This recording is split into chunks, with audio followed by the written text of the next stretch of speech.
पूछते और ये तर्क देते हैं कि सब कर्मों के अनुसार होता है, अच्छे कर्म करते जाओ सब अच्छा होता जाएगा, क्यों मंदिर जाते हो, वहां से कुछ नहीं होता। तो गुरुदेव मेरा प्रश्न यह है कि हम इस संसार रूपी सागर में भ्रमण कर रहे हैं, तो इस संसार को चलाने वाला कौन है?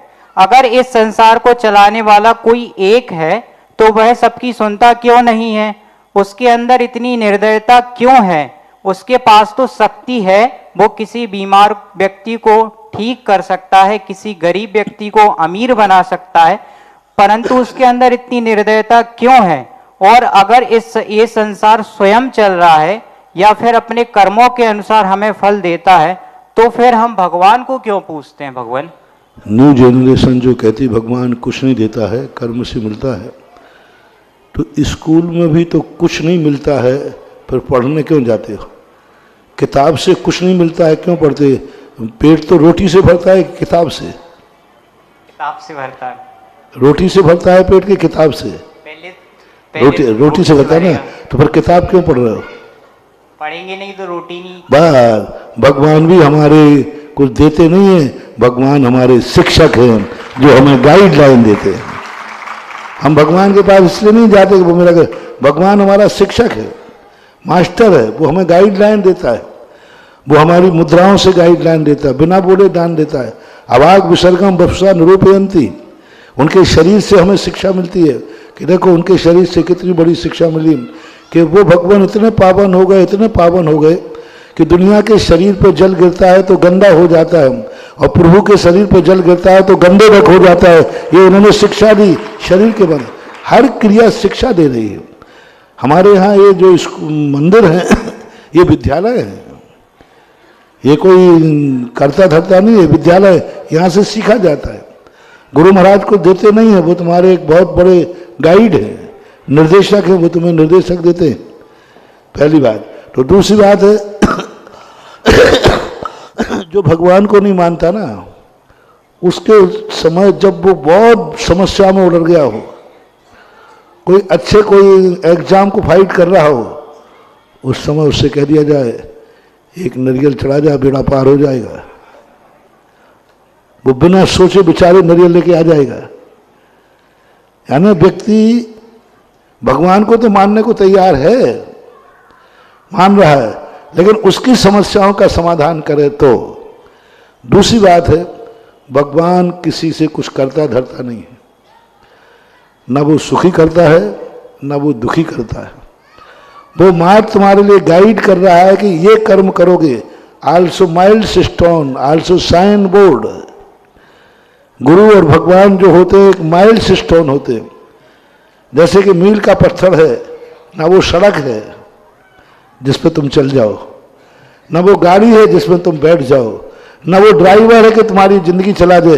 वो तो एक आप जो माइल्ड स्टोन है जो ये बता रहा है इधर जाओगे तो यहां पहुंचोगे, इधर जाओगे तो यहां पहुंचोगे। इसका नाम है भगवान, जो हमें गाइड देता है। आल्सो माइल्ड स्टोन, इससे ज्यादा है ही नहीं। वो मील का पत्थर है, गुरु मील के पत्थर है जो बताते यहां जाओगे तो यहां पहुंचोगे। अब बोलो, अब निर्दयता और आरोप लगाओ, मील के पत्थर को, मील का पत्थर निर्दयी है या करुणावान है? करुणावान है। करुणावान है, क्योंकि वो दिशा दे रहा है, इधर दिशा दे रहा है। तो भगवान और गुरु यही तो सबसे बड़ा भ्रामक हो गया।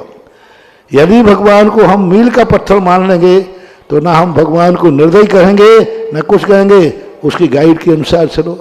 दूसरी बात है, मान लो एक पॉइंट पर भगवान सबको कुछ करता धरता है, तो इतना निर्दयी हो गया, ये तुमने तो कह दिया, लेकिन कितने लोगों को सुखी कर रहा है ये थैंक्स और कह दो। कितने लोगों को? एक मोड़ के पास एक बोर्ड लगा हुआ था, सावधान मोड़ खतरनाक है। मेरे सामने वहां से 10-25 गाड़ी निकल गई सही कुशल से, मैं भी वही था। मुझे मोड़ ने कहा, बाबा जी देखो मेरे साथ कितना अन्याय हो रहा है। क्या लगा? ये मोड़ खतरनाक है। महीने में, साल भर में एक आध गाड़ी का एक्सीडेंट होता है और लाखों गाड़ी सकुशल निकाल रहे।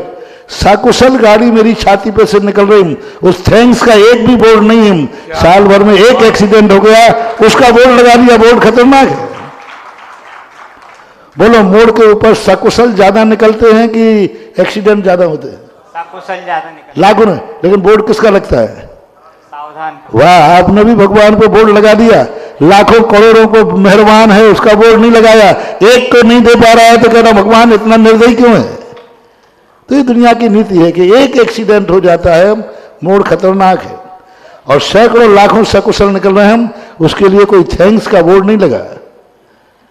तो हमें भी यही सोचना चाहिए कि गार्जियन जब हमें सुख देता है तब हम थैंक्स नहीं कह पाते, तब हम आभार नहीं मान पाते, तब ये नहीं कह पाते कि हे भगवान तू कितना उपकारी है। यदि मान लो है भी तो, कि सारी दुनिया को तूने जीने के लिए हवा बना दी, तो कितना उपकारी है कि सारी दुनिया को पीने के लिए पानी बरसा दिया, तो कितना उपकारी है कि सारी दुनिया को जमीन में से फसल उगा दी, तो कितना उपकारी है कि गर्मी में सूर्य का प्रकाश निकालता है। अपकार गिनाओ और उपकार गिनाओ प्रभु के, तुम्हारी जिंदगी में गिना लेना महानुभाव, कि यदि भगवान ही करता है तो तुम्हें अच्छाइयां कितनी दी हैं, सुख कितने दिए हैं कि दुख कितने दिए। बोलो, इस दुनिया में जितनी सामग्रियां हैं, सुख देने वाली कि दुख देने वाली? सुख देने वाली ज्यादा है। तो फिर थैंक्स कहो ना एक बार, कि प्रभु को थैंक्स कहो। तो यही बात है, ऐसी बात नहीं है।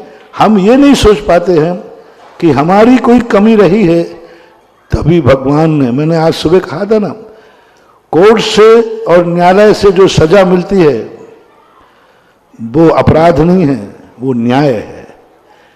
जो न्यायपालिका होती ना, तो न्यायपालिका में सजा दी जाती है कि नहीं, फिर उसको न्यायपालिका बोलते हैं। सजा को न्यायपालिका बोलते हैं, सजा को।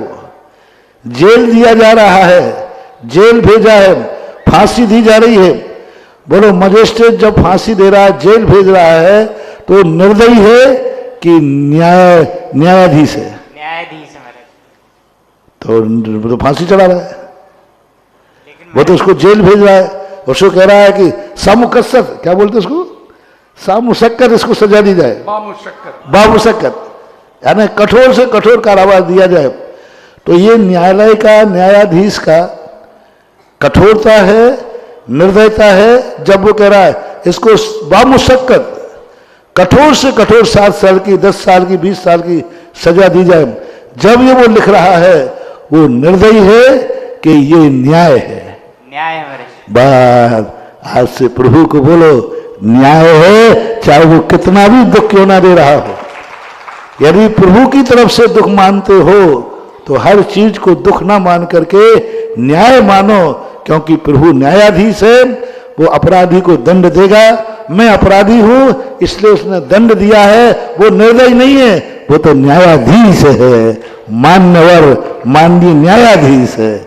यदि मानते हो कर्तृत्ववाद को तो दोनों तरफ समझने की देरी है, मोटिवेशन की देरी है। नमोस्तु मेरे श्री।